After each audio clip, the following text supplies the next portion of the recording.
모든 성도들에게 하나님의 은총이 충만히 함께 하시기를 기도합니다. 지난 3월에 인공지능 알파고와 이세돌 사이에 세계의 바둑 대결이 있었지요. 이 대결이 전 세계 이목을 끈 이유는 인공지능, 컴퓨터와 인간 이세돌의 이 바둑 대결이었기 때문이죠. 과연 누가 승리하겠는가? 인공지능이 승리하겠는가? 아니면 이세돌, 인간이 승리하겠는가? 모두가 궁금했습니다. 대국이 있기 전에 우리나라 대부분의 사람들은 이세돌이 이기지 않을까 그렇게 예견을 했지만 결과는 4대1로 인공지능 알파고가 승리했죠. 알파고와 이세돌 간의 이 세계의 바둑 대결은 어린이들 사이에 바둑 열풍을 일으키기도 했고요. 인공지능이 만들어갈 이 앞으로 미래의 세상은 어떤 세상이 될 것인가 관심이 높아지는 그런 계기가 되기도 했습니다. 기계와 인간이 만들어가는 이 세상은 그 복잡성과 정교성을 특징으로 하고 있는 이 바둑만큼이나 앞으로 무궁무진할 것으로 예상이 되는데요. 기계가 인간을 지배하는 세상이 올 것이다. 그렇게 우려하는 사람들도 있고요. 인공지능이 많은 분야에서 인간의 역할을 대체하겠지만 인간이 기계에 지배당하지는 않을 것이다. 그렇게 주장하는 사람들도 있습니다. 앞으로 기계와 인간의 대결은 모든 분야에서 이어지겠지요. 끝나지 않은 그런 전쟁입니다. 우리가 함께 읽은 이 구약성경 열왕기상 18장에도 유명한 우리 기독교인들에게는 유명한 하나의 대결이 등장합니다. 벌어지고 있죠. 바알의 선지자들과 여호와의 선지자 엘리야 사이에 정말 그 대결이 벌어지고 있습니다. 이 대결이 어떤 과정을 거쳐서 이 대결이 이루어졌는지 그 배경과 그 과정을 우리가 한번 살펴보아야 되겠죠. 이스라엘은 지금 우리나라처럼 남북으로 분단되어 있잖아요. 이스라엘도 남과 북으로 분단되어 흘러간 그 시간이 참 깁니다. 남왕국 유다와 그리고 북왕국이 이스라엘, 북이스라엘이죠. 이렇게 나누어져 그 역사가 흘러가는데요. 통일왕국은 다윗과 솔로몬 시대뿐이었습니다. 왕국의 정통성은요, 남유다에 있죠. 정통성의 핵심은 두 가지입니다. 하나는 다윗의 그 뿌리를 두고 있는가 그것이고요. 다른 하나는 그 왕조가 계속 끊어지지 아니하고 이어져 갔는가 그것입니다.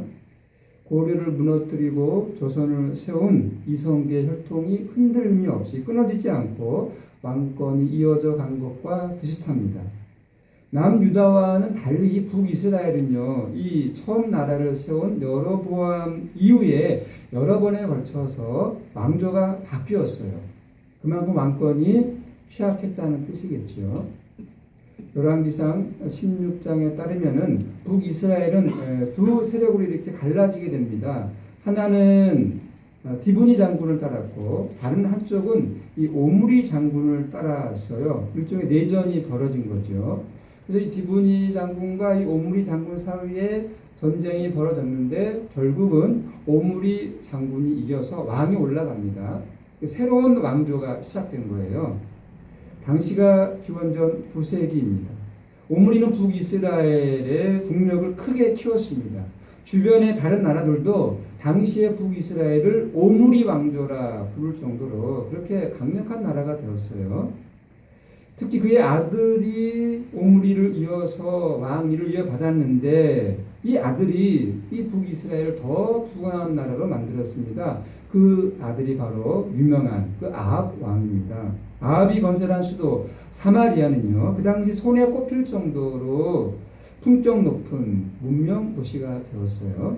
사마리아에서 발굴된 그 유적지의 흔적을 통해서 유추해 볼 수가 있습니다. 아합은 요즘 말로 하면 성공한 왕이었어요. 백성들을 잘 먹고 잘 살게 해주었으니까 그런 평판을, 그런 인정을 받을 만한 것이죠. 그런데 구약의 선지자들은 이 아합을 북이스라엘의 역사에서 가장 악한 왕의 한 사람으로 이야기합니다. 열왕기상 16장 29절은 이렇게 이야기합니다. 유다의 아사왕 제38년에 오므리의 아들 아합이 이스라엘의 왕이 되니라. 오므리의 아들 아합이 사마리아에서 22년 동안 이스라엘을 다스리니라. 오므리의 아들 아합이 그의 이전의 모든 사람보다 여호와 보시기에 악을 더욱 행하여, 그렇게 이야기하거든요. 어떤 악한 일을 행하였는가? 그 다음 구절에 나오는데 이 아합이 이방 나라의 공주 이세벨을 아내로 삼았다는 거예요. 그리고 이 이세벨이 섬긴 그 바알을 섬겼다는 것이고요. 그리고 이 바알 신을 위해서 사마리아 수도잖아요. 그 사마리아에 바알 신전을 세우기도 했고 또 아세라 신상을 만들었다는 거예요. 아합은 이런 비판에 대하여, 선지자들의 비판이거든요. 이런 비판에 대하여 아마 좀 억울하다고 생각했을지도 모릅니다. 한 나라의 왕은 백성을 잘 먹게 하는 문제만이 아니라 국민 통합이 중요하거든요. 종교적인 통합이 그런 차원에서 중요한 것입니다. 여호와 하나님을 예배할 수 있는 예루살렘 성전이 어디에 있습니까? 남유다에 있잖아요. 그 자기 백성들이 예루살렘 성전까지 가는 것도 어려울 뿐만이 아니라 남유다가 그것을 허락하지도 않겠지요. 왕래 문제가 해결된다라고 하더라도 북이스라엘 백성들이 그 남유다에 가서 예배를 드릴 때에 어떤 일이 발생할 수 있습니까? 이 국민을 통제할 수가 없잖아요. 국민 통합이 어렵잖아요. 그래서 이 아합 왕이 왕으로서 취한 그런 일들, 사마리아 수도에 정말 웅장한 신전을 세운다거나 이런 일들은 그렇게 나쁜 일이 아니에요. 왕으로서 마땅히 해야 국민을 통제하고 또 국민들의 마음을 하나로 모아서 나라를 부강하게 만들 수 있는 그런 어떤 기반을 만드는 차원에서는 왕으로서는 반드시 해야 할 당연한 일이었습니다. 만약에 다른 일만 일어나지 않았다라고 한다면 아합은 이 오므리 왕조를 계속해서 지켜갈 수 있었을 거예요. 당시 북이스라엘 백성들뿐만 아니라 남유다의 사람들도 그리고 주변 나라의 사람들도 다 그렇게 생각을 했어요. 이 오므리 왕조가 계속해서 잘 이어져 갈 것이라고 생각했습니다. 그런데 이 오므리 왕조를 위기에 빠뜨린 사건은 전쟁도 아니었어요. 경제 위기도 아니었습니다. 왕의 도덕성이 문제가 된 것도 아니에요. 지도력에 상실이 있었던 것도 아니었어요. 그것은 선지자들의 강력한 저항이었습니다. 그 대표자가 엘리야예요. 엘리야는 구약에 나오는 여러 선지자들 가운데 가장 강력한 카리스마가 뛰어난 선지자이죠. 이 엘리야 선지자는 아합 왕과 대립했습니다. 아합과 그의 아내 이세벨이 취한 그 정책 때문이었죠. 바알 숭배 정책이었어요. 이 아합과 이세벨은 바알 숭배 정책에 머물지 아니하고 여호와 하나님의 선지자들을 제거했어요. 추방하거나 죽였습니다. 당시 왕에게 도전한다는 것은 자기 목숨을 내놓지 않으면 불가능한 거예요. 엘리야에게는 그럴 만한 힘도 없었고요. 또 이 백성들의 마음을 움직여서 아합의 정책에 반대하는 여론을 형성시킬 만한 그런 힘도 없었습니다. 지금도 그렇지만은 백성들이 늘 옳은 것을 선택하는 것은 아니잖아요. 무엇보다 백성들은 우선 자기에게 유리한, 자기에게 이득이 되는 것들을 선택하잖아요. 백성들은 이 아합이 나라를 부강하게 하고 이 나라의 국격을 높였기 때문에 이 아합과 이세벨이 취하는 이 바알 바알 숭배 정책에 대하여 그렇게 반대하지를 않았어요. 왜냐하면 백성들을 이롭게 하고 편안하게 살게 하니까, 잘 먹고 잘 살게 하니까 그런 아합에 취하는 어떤 정책에 대하여 반기를 들 이유가 없는 거죠. 지금 우리 눈에는 이상하게 보일지도 모르겠지만 그 당시에는 전혀 이상한 것이 아니었어요. 엘리야만 외로운 가운데 아합과 대결하고 있는 것이죠. 그런데 엘리야에게 기회가 왔어요. 이 북이스라엘에 큰 가뭄이 있었습니다. 가뭄이 3년이나 계속되었어요. 아무리 위대한 업적을 세운 왕이라 하더라도 이 가뭄 앞에서, 이 대가뭄 앞에서 왕도 속수무책입니다. 어쩔 도리가 없는 거예요. 엘리야는 가뭄이 바알 숭배에 대한 하나님의 경고이자 심판이다 아합 왕에게 말했습니다. 그러니 아합이 이 엘리야를 좋아할 리가 없지요. 원수와 같은 존재입니다. 아합에게 잡히기만 하면 당장 자기의 목숨이 위험에 처할 것을 감수하고 엘리야는 하나님의 말씀에 따라 이제 아합 왕에게 나아갑니다. 이 엘리야를 본 아합이 제일 먼저 던진 질문이 오늘 본문에 나와 있는데요. 어떻게 질문합니까? 어떻게 묻습니까? 이스라엘을 괴롭게 하는 자여 너냐? 지금 북이스라엘이 가뭄 때문에 위기에 빠져 있고 형제가 지금 정말 무너지는 가운데 있고요. 먹을 양식이 없어서 가축들과 사람들이 다 죽어가고 있는 이 모든 책임이 누구에게 있다는 거예요? 이스라엘을 괴롭히는 자가 바로 너 엘리야다. 이 모든 책임을 엘리야에게 던지고 있는 거죠. 책임 추궁이죠. 그런 아합 왕에게 엘리야는 이렇게 대답합니다.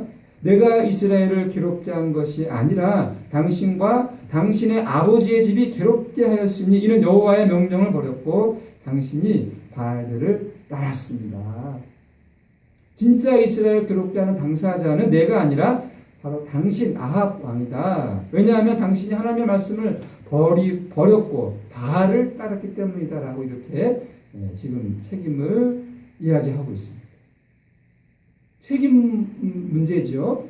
아합은 엘리야에게, 그리고 엘리야는 아합에게 지금 책임을 묻고 있습니다. 이 엘리야의 지적을 통해서 이 근본적인 문제는 경제적인 이유가 아니다라고 하는 거죠. 이 심각한 이 현실 앞에서 정말 근본적인 문제는 여호와 신앙이 있다라고 이 지적을 하고 있습니다. 정말 이 책임이 누구에게 있는 걸까요? 아합에게 있는 걸까요? 아니면 엘리야에게 있는 걸까요? 그래서 엘리야 선지자가 아합 왕에게 제안을 하는 거예요. 우리 이스라엘 백성들을 다 이 갈멜산에 모아서 이스라엘 백성들로 하여금 판단하게 하자.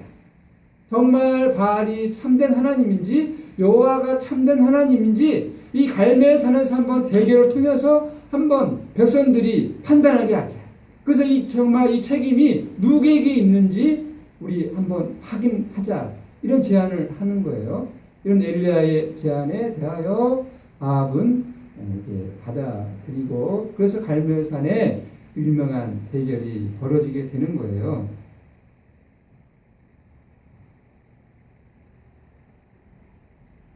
그 과정을 제가 일일이 설명하지 않아도 되죠.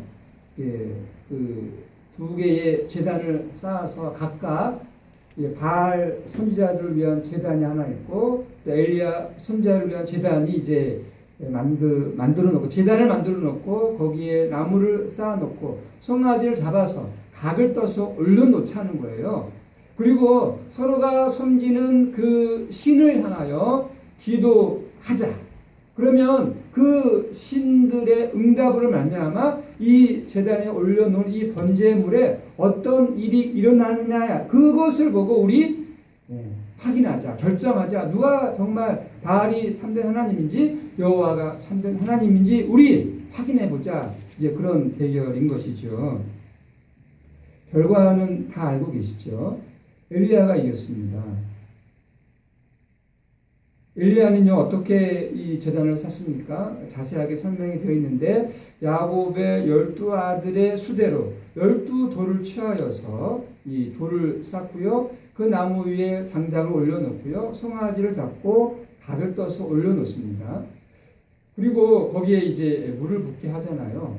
근데 먼저 이제 설명 나오는 것이 바알의 그 선지자들 400명이 그 바알의 선지자들이 예, 제단을 만들어 놓고 기도합니다. 예, 바알 신을 향하여서 부르짖습니다. 바알이여 응답하소서, 응답하소서. 근데 아침부터 낮까지 그렇게 부르짖음에도 불구하고 아무런 응답이 없는 거예요. 그러자 이 바알의 선지자들이 어떻게 행동을 취합니까? 이제 몸 동작을 통해서 춤을 추면서 막 이제 부르짖는 거죠. 그래도 아무 응답이 없습니다. 그러자 저녁 때까지 무엇을 합니까? 마지막으로 클라이막스로 칼과 창으로 자기 몸을 상해하면서 자해하는 거죠. 피를 흘리면서 그렇게 광란적인 몸짓으로 그 바알 신에게 이제 부르짖는 그런 이제 이야기가 나오고 엘리야는 어떻게 합니까? 모든 그 제단을 만들어 놓고 물을 붓게 합니다. 도랑을 만들고요. 그 모든 그 송아지 위에, 나무 위에, 돌 위에, 그 주변에 그 도랑까지 물을 가득 붓게 하고 기도하죠. 여호와여 내게 응답하소서, 여호와여 내게 응답하소서. 그렇게 이제 부르짖는 거예요. 그게 바알 선지자들과 엘리야 선지자의 그 내용에 있어서는 과정에 있어서는 별다른 차이가 없는 거예요. 바알 선지자들이 오히려 더 정말 열정적으로 그 바알 신에게 부르짖고 정말 춤을 추고 자신들이 할 수 있는 최선을 다하여 그렇게 부르짖고 있습니다. 이런 일들은 고대 시대에 많이 있었던 일들이에요. 우리가 이제 그 조선 시대나 이런 사극을 보면 비가 오지 않고 가뭄이 들 때 왕들이 취하는 행동이 뭐예요? 기우제를 드리잖아요. 백성들이 강하게 비가 오지 않으면 그 모든 책임을 누구에게 돌립니까? 왕에게 돌리잖아요. 왕이 취하는 어떤 정책이나 왕의 잘못으로 말미암아 하늘이 비를 내리지 않는다. 그래서 왕들은 이제 기우제를 드리잖아요. 오늘 이 바알의 선지자들도 이 제단을 쌓아놓고 그 바알 신을 향하여서 비를 내려달라고 기도했겠죠. 엘리야도 마찬가지고요. 오늘 이 이야기를 통해서 우리가 귀담아 들어야 할 메시지는 무엇일까요? 어디에 우리의 관심이 쏠려 있습니까? 당연히 여호와의 불이겠죠. 그 엘리야가 수축한 그 제단 위에, 돌 위에, 나무 위에, 송아지 위에 여호와의 불이 내려서 모든 것들을 다 불태우고 도랑까지 바짝 마르게 한 그 여호와의 불, 거기에 우리의 관심이 갑니까? 그것은 아닙니다. 메시지의 핵심은 이것입니다. 이 엘리야의 기도에도 나와 있고 그 여호와의 불이 내렸을 때의 그 광경을 보고 북이스라엘 백성들이 어떻게 부르짖고 고백합니까? 여호와 그는 하나님이시다. 여호와 그는 하나님이시다. 엘리야도 그렇게 기도하지요. 여호와께서 우리의 참된 하나님이신 것과 그 주님께서 우리의 마음을 되돌이키심을 이 백성들로 하여금 알게 하옵소서. 그것을 기도하잖아요. 오늘 이 이야기를 통해서 이 대개로 이 엘리야가 이겼다 거기에 핵심이 있는 것이 아니라 여호와가 하나님이시다 라고 하는 것이거든요. 근데 이게 우리가 읽기에는 뻔한 내용인 것 같고 당연한 이야기인 것 같지만 당연하지가 않은 거예요. 이것은 마치 예수가 그리스도라는 말처럼 이게 뻔한 것도 아니고요. 그렇게 당연한 것도 아니고요. 어려운 거예요. 왜냐하면 이 북이스라엘 백성들이 갈멜산에 나올 때에 엘리야 선지자가 그들을 향하여 어떻게 외칩니까? 언제까지 너희가 이 둘 사이에서 머뭇머뭇하려느냐? 여호와가 만일 하나님이면 그를 따르고 바알이 만일 하나님이면 그를 따르라. 이 긴박한 순간에 엘리야가 외치잖아요. 머뭇머뭇하지 말라. 선택하라는 거예요. 근데 이스라엘 백성들은 어떻게 응답합니까? 그 다음 이 성경 구절에 보면 백성들이 아무런 대답이 없었다라고 이야기하는 거예요. 물론 아합왕이 있었기 때문에 뭐 표현이 자유롭게 표현하지 못한 것도 있겠지만 이스라엘 백성들이 여호와 신앙이 무엇인지 여호와 신앙에 기울어지 않았다는 증거이기도 한 것입니다. 오늘 이 메시지 여호와 그는 하나님이시다라는 이 말씀을 우리가 바르게 이해하기 위해서는 바알 신앙의 본질이 무엇이고 여호와 신앙의 본질이 무엇인지를 우리가 알아야 되겠죠. 이 바알은 가나안 원주민들이 믿고 섬겼던 신이죠. 농경신입니다. 농사의 신이에요. 가나안 사람들은 이 바알이 이 농사를 짓게 하는 그 자연 환경을 지배한다. 그렇게 믿었습니다. 그래서 바알을 잘 섬기면 그 바알 신이 풍요한 수확을 주고 또 자손들을 번성하게 한다. 그렇게 믿었습니다. 바알 신앙은요, 한마디로 말하면 물질적으로 풍요와 그리고 자손의 번성, 풍요와 번영의 신을 상징하는 거죠. 그러나 여호와 신앙의 핵심은 무엇입니까?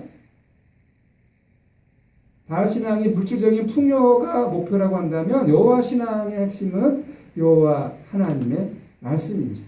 말씀은 곧 약속입니다. 여호와 하나님의 그 약속에 의존해서 철저하게 그 말씀에 의존해서 살아간다는 것이 여호와 신앙의 본질이죠. 물론 이 약속 안에는 물질적인 풍요도 들어있어요. 그러나 그 물질적인 풍요는 그 여호와 하나님의 말씀에 전적으로 의존해서 살아갈 때, 지킬 때 우리에게 주어지는 것이지 그것이 목표는 아니다라고 하는 것입니다. 선지자들은 그들의 역사와 삶 속에서 이 여호와 신앙, 물질이 아니라 돈이 아니라 재물이 아니라 이 여호와 하나님의 말씀에 의존하는 삶에 집중했고 몰입했고 그것을 붙잡으려고 부단히 노력했던 집단들이죠. 선지자들입니다.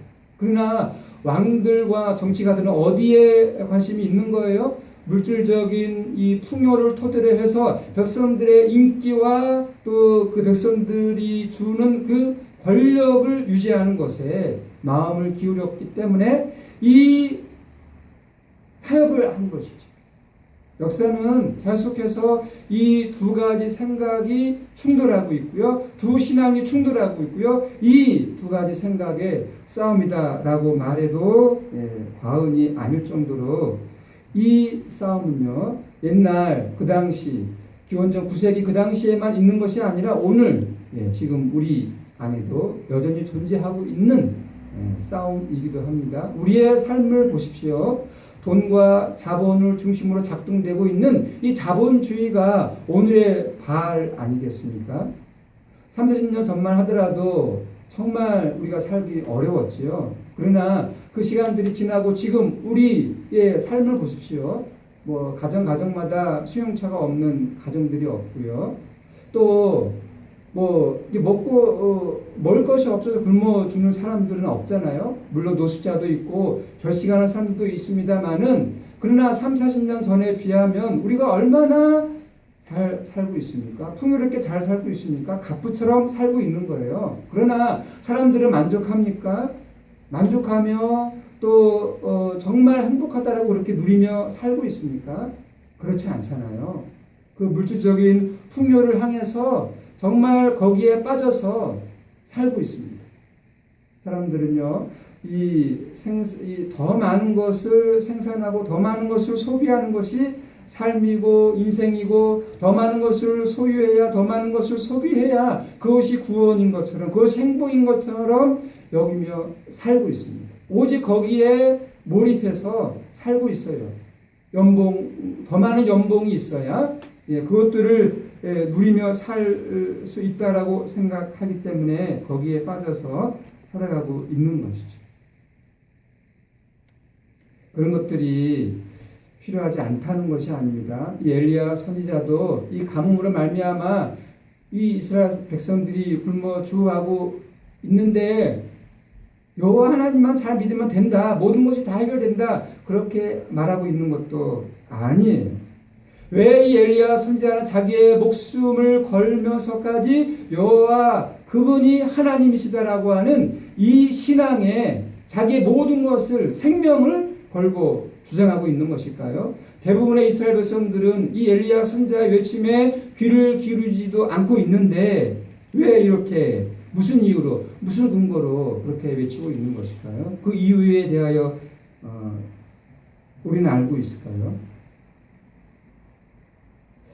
엘리야 선지자는 보고 있는 것이죠. 그런 물질적인 풍요가 아무리 우리를 즐겁게 하고 재미있게 한다 할지라도 결국은 우리의 삶을 파괴한다라고 하는 거예요. 그것들이 그런 문명의 삶이 말입니다. 그렇기 때문에 자기 목숨을 걸면서까지 여호와 하나님 신앙을 강조하지 않을 수 없었습니다. 여호와 그는 하나님이다라고 하는 이 문장을 우리가 읽을 때, 들을 때 우리 마음에 감동이 일어나고 공명이 되고 우리 마음에 이렇게 깊게 자리합니까?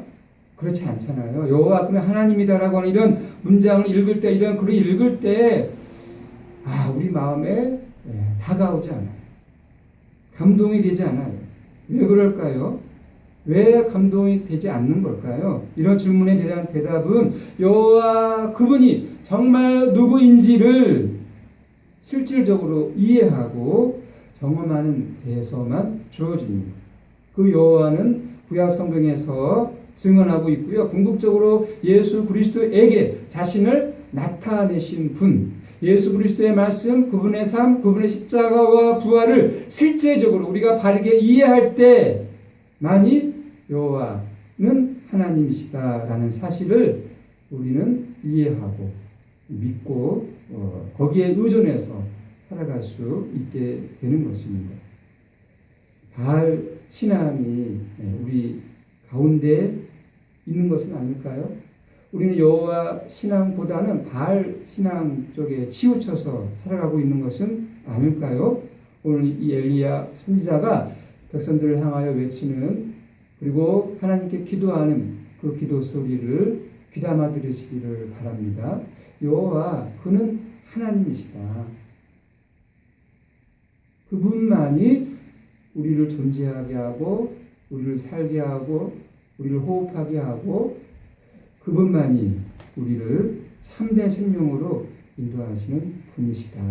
거기에 의존해서 거기에 천착해서 거기에 집중해서 살아가시는 이 선지자들의 후예가 다 되시기를 간절히 기도합니다. 기도하겠습니다. 하나님, 바알과 여호와 사이에서 두 발을 걸치고 살아가는 이스라엘 백성들을 향하여 엘리야 선지자는 외칩니다. 언제까지 그 둘 사이에서 머뭇머뭇하겠느냐? 그 외침을 듣고 우리는 오늘 다시 고백합니다. 여호와 우리 하나님은 나의 하나님이요 우리의 하나님이십니다. 여호와 하나님만이 우리가 존재할 수 있는 근거요 우리 삶의 토대요 중심입니다. 여기에 집중하며 살아갈 수 있도록 성령이여 이 진리 가운데로 우리를 인도하여 주옵소서. 예수 그리스도의 이름으로 기도드립니다.